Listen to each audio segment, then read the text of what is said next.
साथ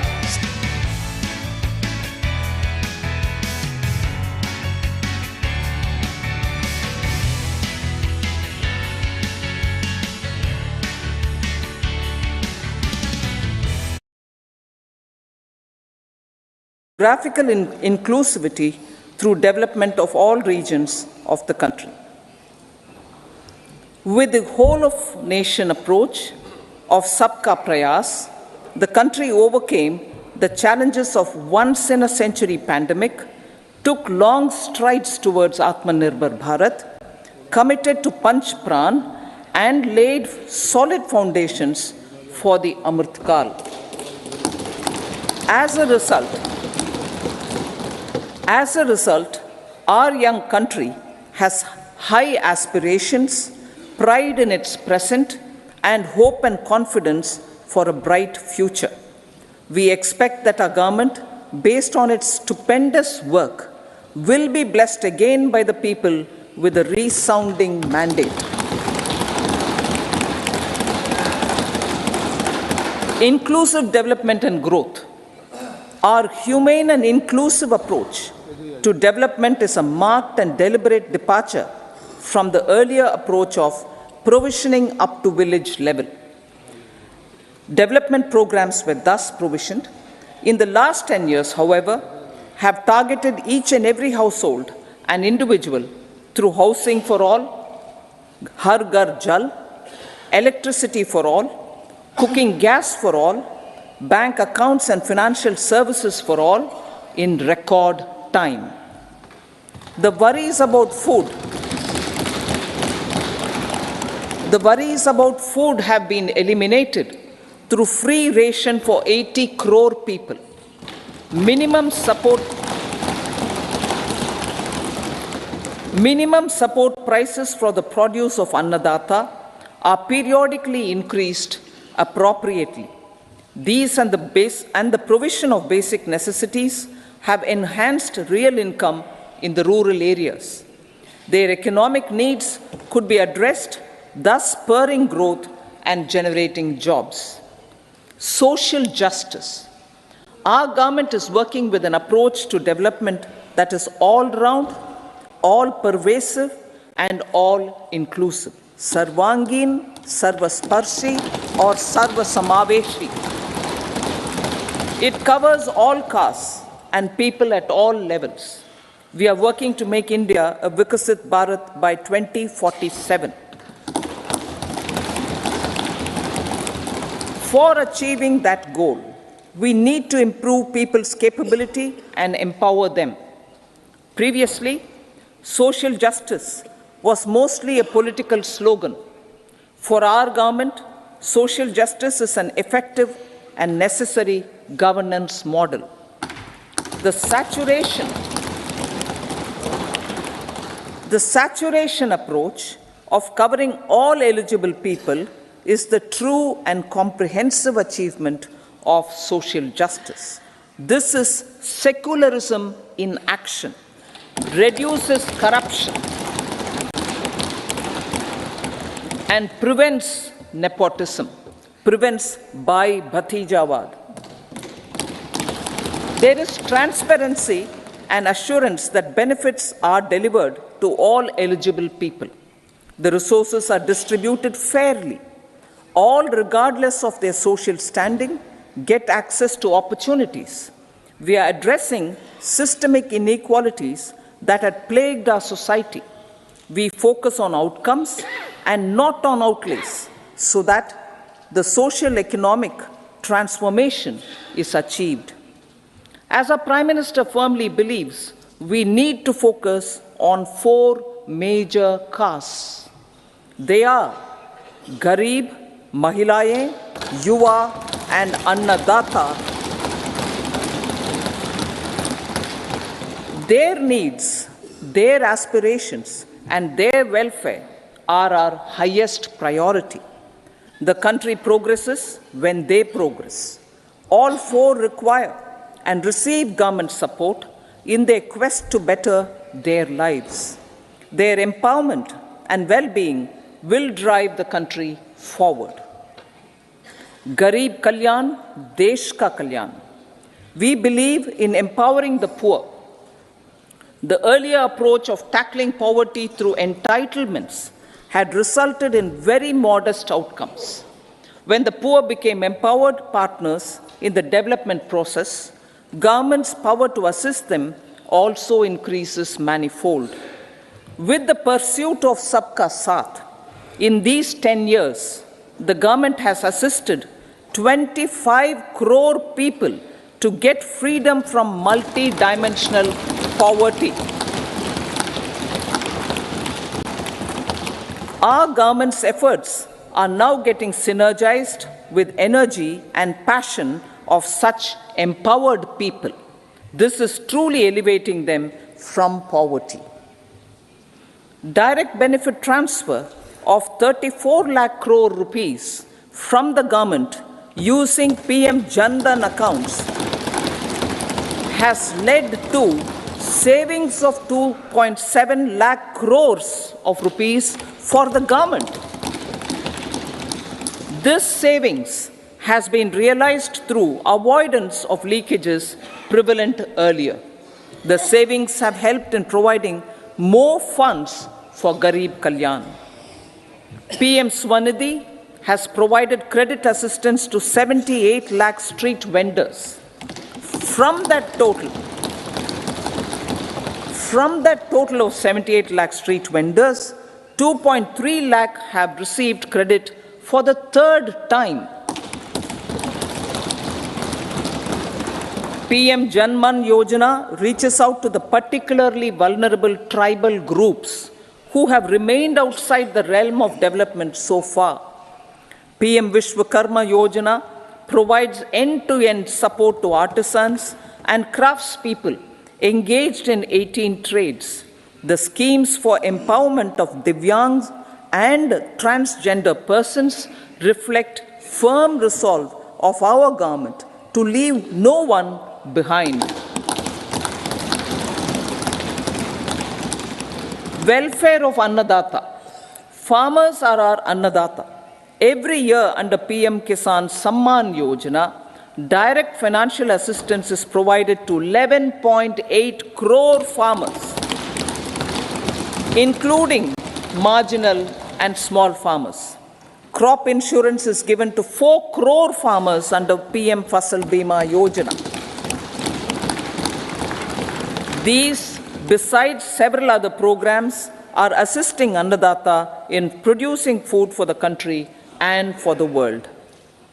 Electronic National Agricultural Market has integrated 1,361 mandis and is providing services to 1.8 crore farmers with trading volume of 3 lakh crores of rupees.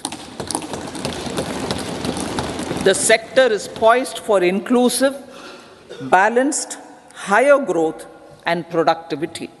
These are facilitated from farmer-centric policies, income support, coverage of risks through price and insurance support, promotion of technologies and innovations through startups. Empowering the Amrit PD, the Yuva. Our prosperity depends on adequately equipping and empowering the youth. The National Education Policy 2020 is ushering the transformational reforms. PM Schools for Rising India, PM Shri, are delivering quality teaching and nurturing holistic and well-rounded individuals. The Skill India mission has trained 1.4 crore youth, upskilled and reskilled 54 lakh youth, and established 3,000 new ITIs. A large number of institutions of higher learning, namely 7 IITs, 16 triple ITs, 7 IIMs, 15 AIMS, and 390 universities have been set up. PM Mudra Yojana has sanctioned 43 crore loans aggregating to 22.5 lakh crores of rupees for entrepreneurial aspirations of our youth. Besides that, Fund of Funds, Startup India, and Startup Credit Guarantee schemes are assisting our youth. They are also becoming Rozgar Data. The country is proud of our youth scaling new heights in sports. The highest ever medal tally in Asian Games and Asian Para Games in 2023 reflects a high confidence level.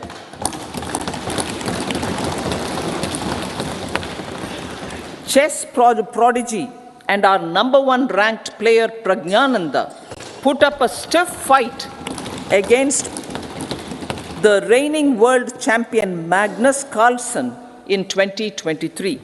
Today, India has over 80 chess grandmasters compared to little over 20 in 2010. Momentum for Nari Shakti. The empowerment of women through entrepreneurship, ease of living, and dignity for them has gained momentum in these 10 years. 30 crore Mudra Yojana loans have been given to women entrepreneurs. Female enrollment in higher education has gone up by 28% in 10 years. In STEM courses, girls and women constitute 43% of enrollment, one of the highest in the world. All these measures are getting reflected in the increasing participation of women in workforce. Making triple talaq illegal, reservation of 1/3 seats for women in the Lok Sabha and state assemblies, and giving over 70% houses under PM Awas Yojana in rural areas to women, and giving over 70% houses under PM Awas Yojana in rural areas to women as sole or joint owners have enhanced their dignity.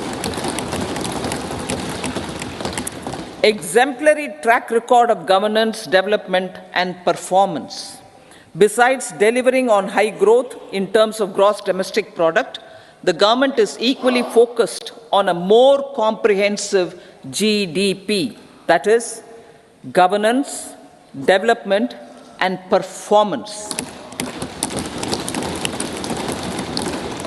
Our government has provided transparent, accountable, people-centric, and prompt, trust-based administration with citizen-first and minimum government, maximum governance approach. The impact of all-round development is discernible in all sectors. There is macroeconomic stability, including in the external sector. Investments are robust. The economy is doing well. People are living better and earning better, with even greater aspirations for future. Average real income of the people has increased by 50%. Inflation is moderate. People are getting empowered, equipped, and enabled to pursue their aspirations. There is effective and timely delivery of programs and of large projects. Economic management.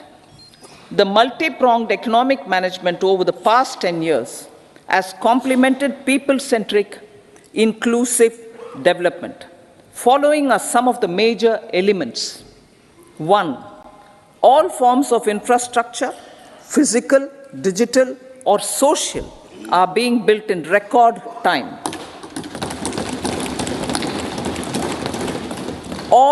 Number 2, all parts of the country are becoming active participants in economic growth. Number 3, digital public infrastructure, a new factor of production in the 21st century, is instrumental in formalization of the economy. Number 4, goods and services tax has enabled one nation, one market, one tax. Tax reforms have led to deepening and widening of tax base. Number 5, strengthening of the financial sector has helped in making savings, credit, and investments more efficient.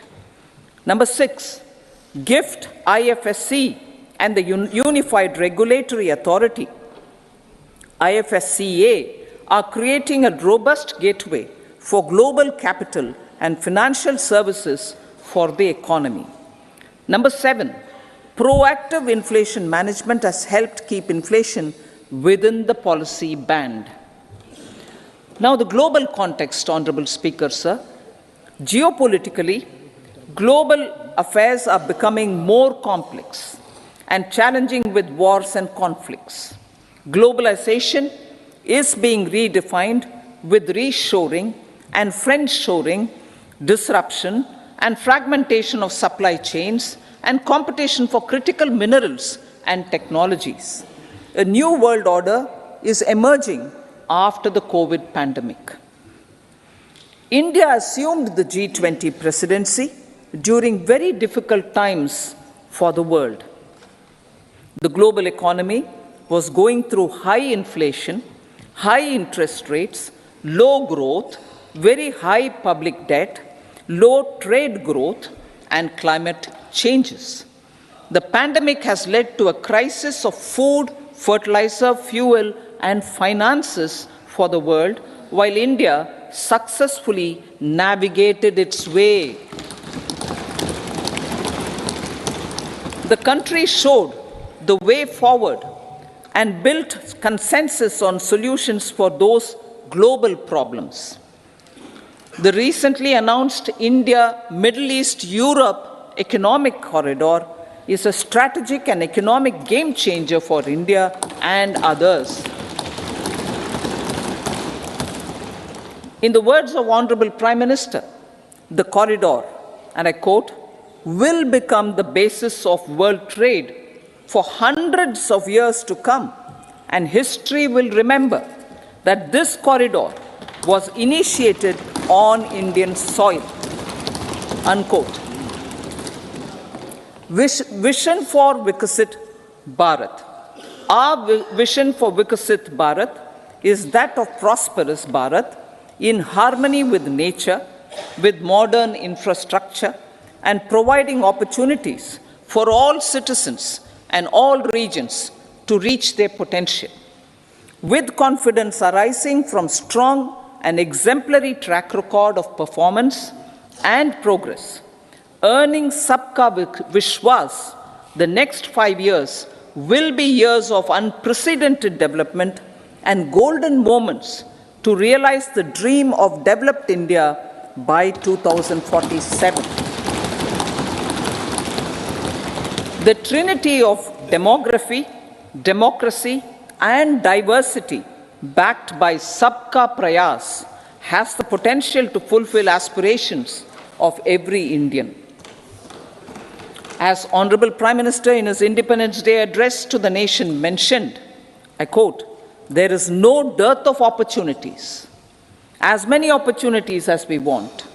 The country is capable of creating more opportunities. Sky is the limit, unquote. Strategy for Amritkal.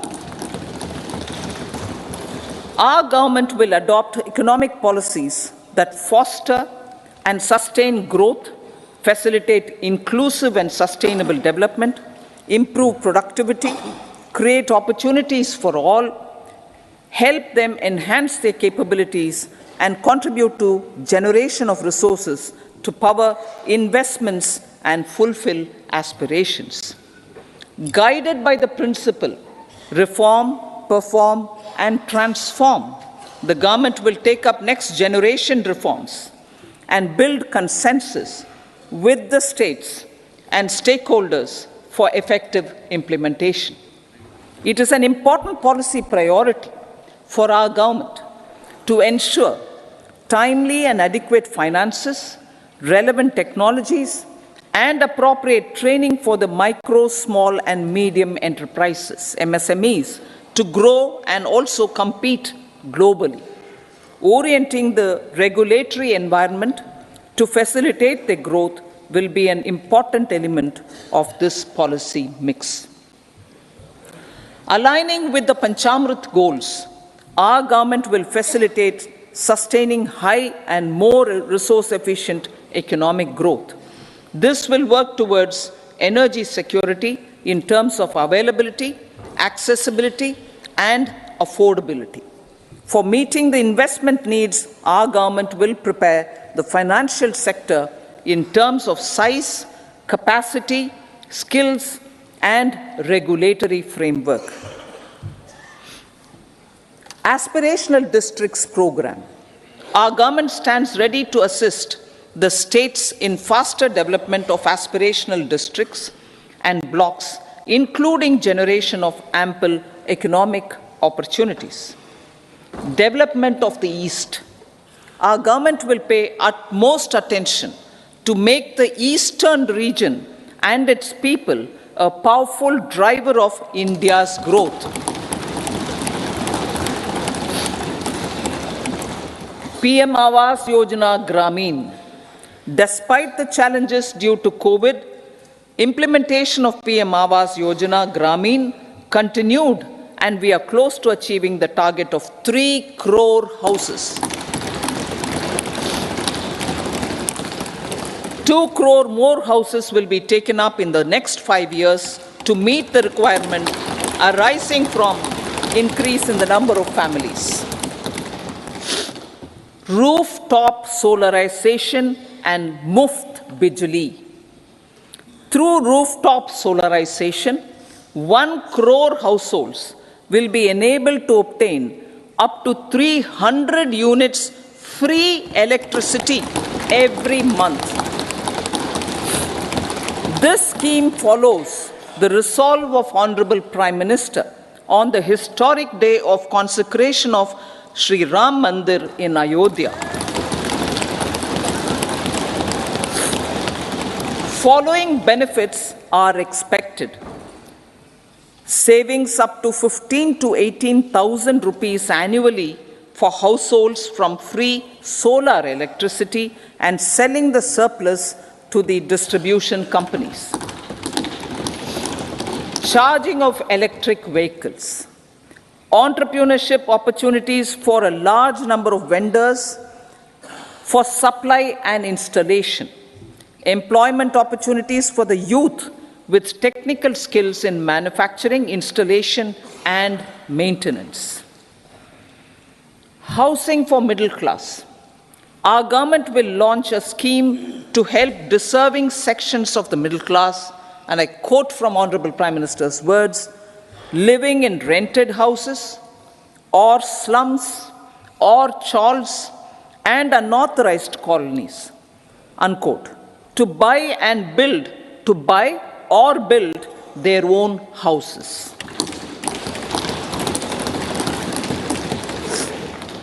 Medical colleges.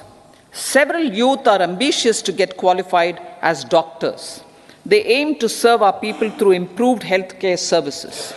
Our government plans to set up more medical colleges by utilizing the existing hospital infrastructure under various departments.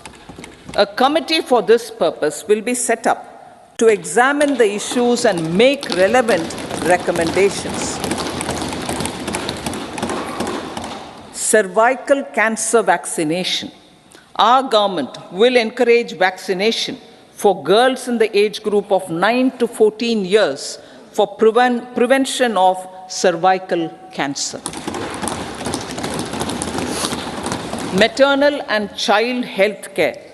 Various schemes for maternal and child care will be brought under one comprehensive program for synergy in implementation. Upgradation of Anganwadi centers under Saksham Anganwadi and Poshan 2.0 will be expedited for improved nutrition delivery, early childhood care, and development. The newly designed U-Win platform for managing immunization and intensified efforts of Mission Indradhanush will be rolled out expeditiously throughout the country. Ayushman Bharat. Healthcare cover under Ayushman Bharat scheme will be extended to all ASHA workers to to all Anganwadi workers and helpers. Agriculture and food processing. The efforts of value addition in agriculture sector and boosting farmers' incomes will be stepped up. Pradhan Mantri Kisan Sampada Yojana has benefited 38 lakh farmers and generated 10 lakh employment. Pradhan Mantri Formalization of Micro Food Processing Enterprises Yojana has assisted 2.4 lakh SHGs and 60,000 individuals with credit linkages. Other schemes are complementing the efforts for reducing post-harvest losses and improving productivity and incomes. For ensuring faster growth of the sector, our government will further promote private and public investment in post-harvest activities, including aggregation, modern storage, efficient supply chains, primary and secondary processing and marketing and branding. Nano DAP. After the successful adoption of nano urea, application of nano DAP on various crops will be expanded in all agroclimatic zones. Atmanirbhar Oil Seeds Abhiyan. Building on the initiative announced in 2022, a strategy will be formulated to achieve Atmanirbharta for oil seeds such as mustard, groundnut, sesame, soya bean, and sunflower. This will cover research for high-yielding varieties, widespread adoption of modern farming techniques, market linkages, procurement, value addition, and crop insurance. Dairy development. A comprehensive program for supporting dairy farmers will be formulated. Efforts are already on to control foot and mouth disease. India is the world's largest milk producer with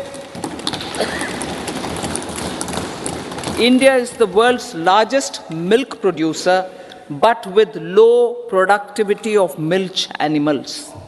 The program will be built on the success of existing schemes such as Rashtriya Gokul Mission, National Livestock Mission, and infrastructure development funds for dairy processing and animal husbandry. Matsya Sampada. It was a government which set up a separate department for fisheries, realizing the importance of assisting fishermen. This has resulted in doubling of both inland and aquaculture production. Seafood exports since 2013-14 has also doubled. Implementation of Pradhan Mantri Matsya Sampada Yojana will be stepped up to 1. Enhance aquaculture productivity from existing 3 to 5 tons per hectare. 2. Double exports to 1 lakh crore rupees, and 3. Generate 55 lakh employment opportunities in the near future. 5 integrated aqua parks will also be set up. Lakpati Didi.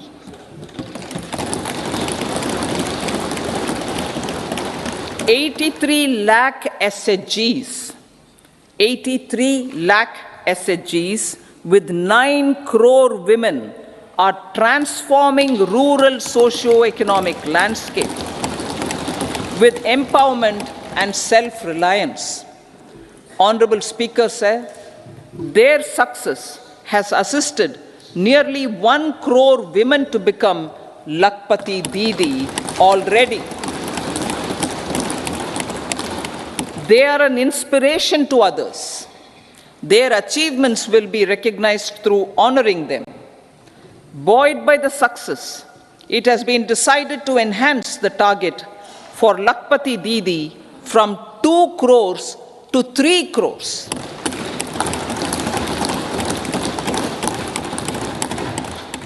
Technological changes, new age technologies and data are changing the lives of people and businesses. They are also enabling new economic opportunities and facilitating provision of high-quality services at affordable prices for all, including those at the bottom of the pyramid. Opportunities for India at the global level are expanding. India is showing solutions through innovation and entrepreneurship of its people. Research and innovation for catalyzing growth, employment, and development. Prime Minister Shastri, Prime Minister Lal Bahadur Shastri gave the slogan of Jai Jawan, Jai Kisan. Prime Minister Vajpayee, Atal Bihari Vajpayee ji, made that Jai Jawan, Jai Kisan, Jai Vigyan. Prime Minister Modi has furthered that to Jai Jawan, Jai Kisan, Jai Vigyan, and Jai Anusandhan, as innovation is the foundation of development. For our tech-savvy youth, this will be a golden era. A corpus of 1 lakh crore rupees will be established with 50-year interest-free loan provided. The corpus will provide long-term financing or refinancing with long tenors and low and or nil. I repeat that sentence. The corpus will provide long-term financing or refinancing with long tenors and low or nil interest rates. This will encourage the private sector to scale up research and innovation significantly in sunrise domains. We need to have programs that combine the powers of our youth and technology. A new scheme will be launched for strengthening deep tech technologies for defense purposes and expediting Atmanirbharta. Infrastructure development. Building on the massive tripling of the capital expenditure outlay in the past 4 years, resulting in huge multiplier impact on economic growth and employment creation, the outlay for the next year is being increased by 11.1% to 11,111 crore rupees. This would be 3.4% of our GDP. Railways. 3 major railway corridor programs will be implemented. These are energy, mineral, and cement corridor. Number 2, port connectivity corridors. And number 3, high traffic density corridors. The projects have been identified under the PM Gati Shakti for enabling multimodal connectivity. They will improve logistics efficiency and reduce cost. The resultant decongestion of the high traffic corridors will also help in improving operations of passenger trains, resulting in safety and higher travel speed for passengers. Together with dedicated freight corridors, these 3 economic corridor programs will accelerate our GDP growth and reduce logistic costs.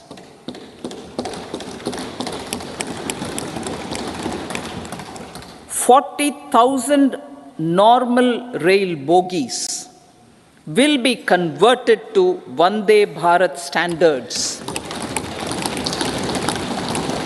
to enhance safety, convenience, and comfort of passengers. Aviation sector. The aviation sector has been galvanized in the past 10 years. Number of airports have doubled to 149.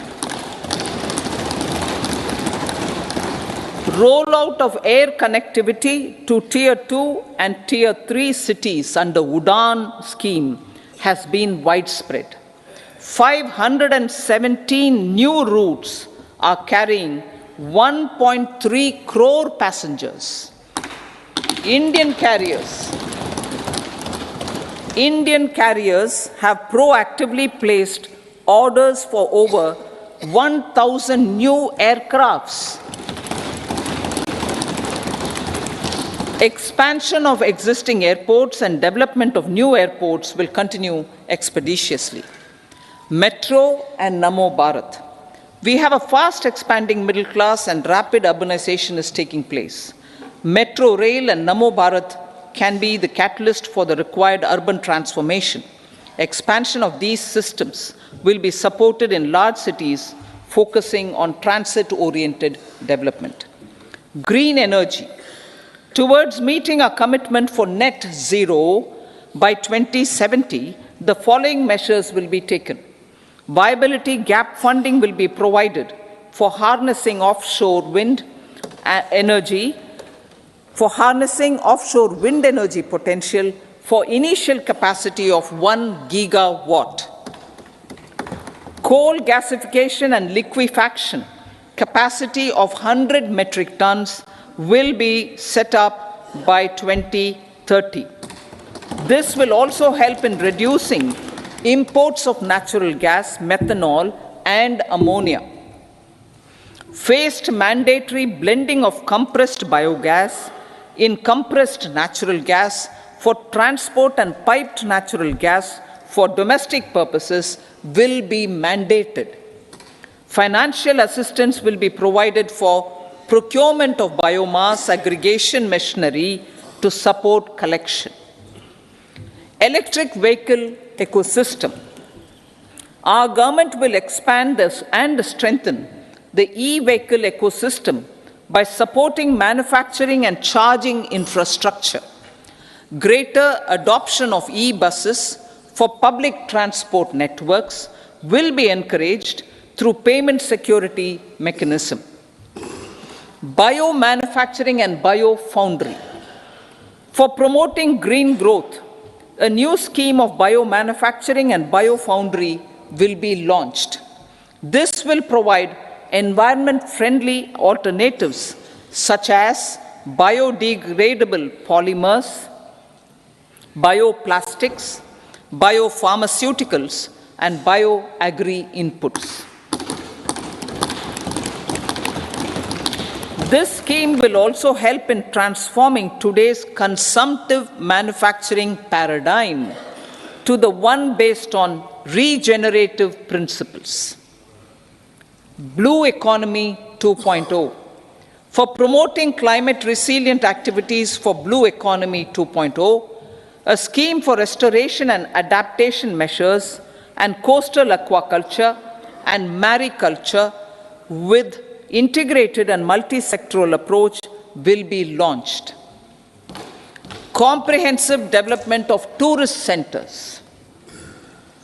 The success of organizing G20 meetings in 60 places presented diversity of India to global audience. Our economic strength has made the country an attractive destination for business and conference tourism. Our middle class also now aspires to travel and explore. Tourism, including spiritual tourism, has tremendous opportunities for local entrepreneurship. States will be encouraged to take up comprehensive development of iconic tourist centers, branding and marketing them at global scale. A framework for rating of the centers based on quality of facilities and services will be established. Long-term interest-free loans will be provided to states for financing such development on matching basis. To address the emerging fervor for domestic tourism, Honorable Speaker, sir, projects for port connectivity, tourism infrastructure, and amenities will be taken up on our islands, including Lakshadweep. This will help in generating employment also. Promoting investments. The FDI inflow during 2014 to 23 was 596 billion US dollars, marking a golden era. That is twice the inflow during 2005 to 14. For encouraging sustained foreign investment, we are negotiating bilateral investment treaties with our foreign partners in the spirit of First Develop India. FDI is First Develop India. Reforms in the states for Vikasit Bharat. Many growth and development enabling reforms are needed in the states for realizing the vision of Vikasit Bharat. A provision of 75,000 crore rupees as 50-year interest-free loan is proposed this year to support those milestone-linked reforms by the state governments. Societal changes. The government will form a high-powered committee for an extensive consideration of the challenges arising from fast population growth and demographic changes. The committee will be mandated to make recommendations for addressing these challenges comprehensively in relation to the goal of Vikasit Bharat. Amrit Kal as Kartavya Kal. Our government stands committed to strengthening and expanding the economy with high growth and to create conditions for people to realize their aspirations. Honorable Prime Minister, in his Independence Day address to the nation in the 75th year of our Republic, said, and I quote, "We commit ourselves to national development with new inspirations, new consciousness, new resolutions as the country opens up immense possibilities and opportunities. It is our Kartavya Kal." Unquote. Every challenge of the pre-2014 era was overcome through our economic management and our governance. These have placed the country on a resolute path of sustained high growth. This has been possible through right policies, true intentions, and appropriate decisions. In the full budget in July, Honorable Speaker, our government will present a detailed roadmap for our pursuit of Vikasit Bharat.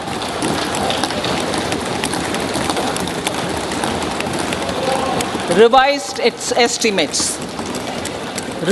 estimates of 2023-24. The revised estimate of the total receipts other than borrowings is 27.56 lakh crores of rupees, of which the tax receipts are 23.24 lakh crore rupees. The revised estimate of total expenditure is 44.90 lakh crore rupees. The revenue receipts at 30.03 lakh crore rupees are expected to be higher than the budget estimate, reflecting strong growth momentum and formalization in the economy. The revised estimate of the fiscal deficit is 5.8% of GDP, improving on the budget estimate, notwithstanding moderation in the nominal growth estimates. Budget estimates for 2024-25.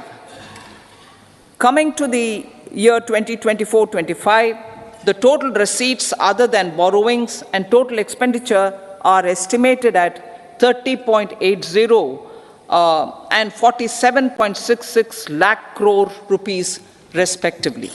The tax receipts are estimated at 26.02 lakh crore rupees. The scheme of 50-year interest-free loan for capital expenditure to states will be continued this year with an outlay of 1.3 lakh crore rupees. We continue on the path of fiscal consolidation, as announced in my budget speech of 2021-22, to reduce fiscal deficit below 4.5% by 25-26. The fiscal deficit in 2024-25 is estimated to be 5.1% of GDP, adhering to that path. So the gross and net market borrowings through dated securities during 24-25 are estimated at 14.13 lakh crore rupees and 11.75 lakh crore respectively. Both will be less than that in 23-24. Now that the private investments are happening at scale, the lower borrowings by the central government will facilitate larger availability of credit for the private sector. Vote on account. I'll be seeking vote on account approval of the Parliament through the appropriation bill for a part of the financial year 2024-25. I will now move to Part B. Honorable Speaker, sir, over the last 10 years, the direct tax collections have more than trebled and the return filers swelled 2.4 times. I would like to assure the taxpayers that their contributions have been used wisely for the development of the country and welfare of its people. I appreciate the taxpayers for their continued support. The government has reduced and rationalized tax rates. Under the new tax scheme, there is now no tax liability for taxpayers with income up to 7 lakh rupees, up from 2.2 lakh rupees in the financial year 2013-14. The threshold for presumptive taxation for retail businesses was increased from 2 crores to 3 crores. Similarly, the threshold for professionals eligible for presumptive taxation was increased from 50 lakh rupees to 75 lakh rupees.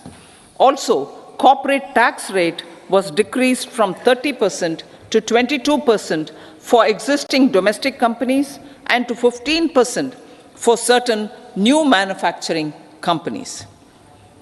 Honorable Speaker, sir, in the last 5 years, our focus has been to improve taxpayer services.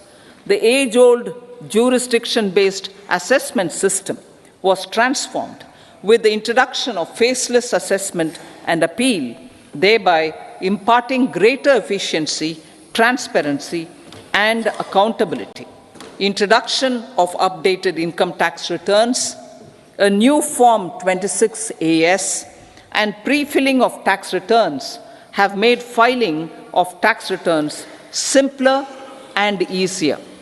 Average processing time of returns has been reduced from 93 days in the year 2013-14 to a mere 10 days this year, thereby making refunds faster. Indirect taxation. By unifying the highly fragmented indirect tax regime in India, the GST has reduced the compliance burden on trade and industry. The industry has acknowledged the benefits of GST. According to a recent survey conducted by a leading consulting firm, 94% of industry leaders view the transition to GST as largely positive. According to 80% of the respondents, it has led to supply chain optimization, as elimination of tax arbitrage and octroi has resulted in disbanding of checkposts at the state and city boundaries. At the same time, tax base of GST more than doubled, and the average monthly gross GST collection has almost doubled to 1.66 lakh crores this year. States too have benefited. States' SGST revenue, including compensation released to states in the post-GST period of 2017-18 to 2022-23, has achieved a buoyancy of 1.22. In contrast, the tax buoyancy of state revenues from subsumed taxes in the pre-GST 4-year period of 2012-13 to 2015-16 was a mere 0.72. The biggest beneficiaries are consumers, as reduction in logistic cost and taxes have brought down prices of most goods and services. We have taken a number of steps in customs to facilitate international trade. As a result, the import release time declined by 47% to 71 hours at inland container depots, by 28% to 44 hours at air cargo complexes, and by 27% to 85 hours at seaports over the last 4 years since 2019, when the national time release studies were first started. Tax proposals. As for tax proposals, in keeping with the convention, I do not propose to make any changes relating to taxation and propose to retain the same tax rates for direct and indirect taxes, including import duties. However, certain tax benefits to startups and investments made by sovereign wealth or pension funds, as also tax exemption on certain income of some IFSC units, are expiring on 31/3/2024. To provide continuity in taxation, I propose to extend the date to 31/3/2025. Moreover, in line with our government's vision to improve ease of living and ease of doing business, I wish to make an announcement to improve taxpayers' services. There are a large number of petty, non-verified, non-reconciled, or disputed direct tax demands, many of them dating as far back as 1962, which continue to remain on the books, causing anxiety to honest taxpayers and hindering refunds of subsequent years.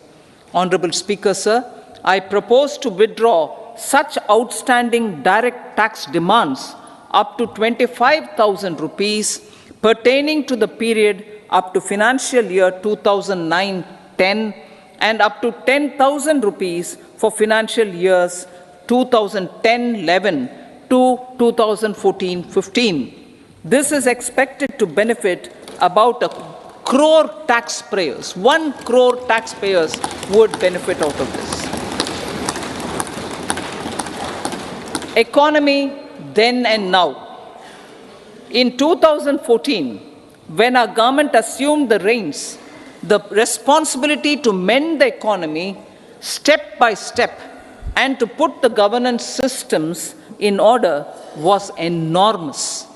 The need of the hour was to give hope to the people, to attract investments, and to build support for the much needed reforms. The government did that successfully, following our strong belief of nation first. The crisis of those years has been overcome, and the economy has been put firmly on a high, sustainable growth path with all-round development. It is now appropriate to look at where we were then. I repeat, it is now appropriate to look at where we were then till 2014 and where we are now, only for the purpose of drawing lessons from the mismanagement of those years. The government will lay a white paper on table of the House.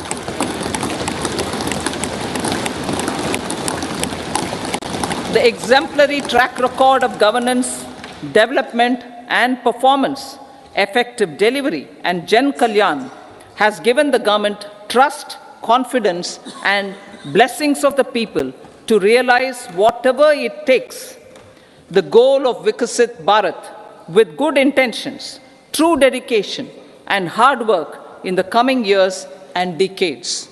With this, Honorable Speaker, I commend the interim budget to this august House. Jai Hind.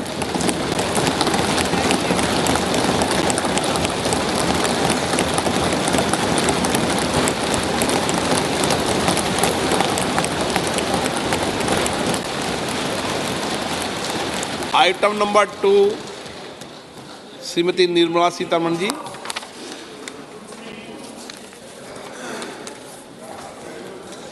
Sir, with your permission, I rise to lay on the table the following statements under Section 3(1) of the Fiscal Responsibility and Budget Management Act 2003, Medium-Term Fiscal Policy cum Fiscal Policy Strategy Statement and Macroeconomic Framework Statement. Item number 3 Shrimati Nirmala Sitharaman ji. Sir, with your permission, I rise to move for leave to introduce the Finance Bill 2024. प्रश्न ये है कि विधेयक को पुनर्स्थापित करने की अनुमति प्रदान की जाए। जो सदस्य इसके पक्ष में हाँ कहें, जो सदस्य विरोध में ना कहें। मेरे विचार में निर्णय हाँ वालों के पक्ष हुआ, हाँ वालों के पक्ष हुआ। माननीय मंत्री जी विधेयक को पुनर्स्थापित करें। So I introduce the bill. सभा की कार्रवाई शुक्रवार दिनांक 2 फरवरी 2024 को प्राप्त 11 बजे तक के लिए स्थगित की जाती है।